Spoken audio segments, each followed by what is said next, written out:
Trieste Airport will be in the spotlight once again as it hosts the 2027 Connect Aviation Forum, a major European event for air route development. The gathering will bring together airlines and airport leaders from across Europe to explore new connections and partnerships. It is a perfect setting for our event.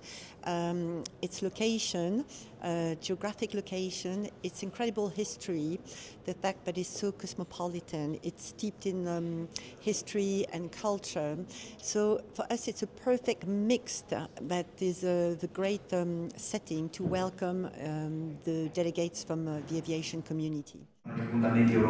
Our main goal is to make all the companies around Europe to understand better and to know better all our region.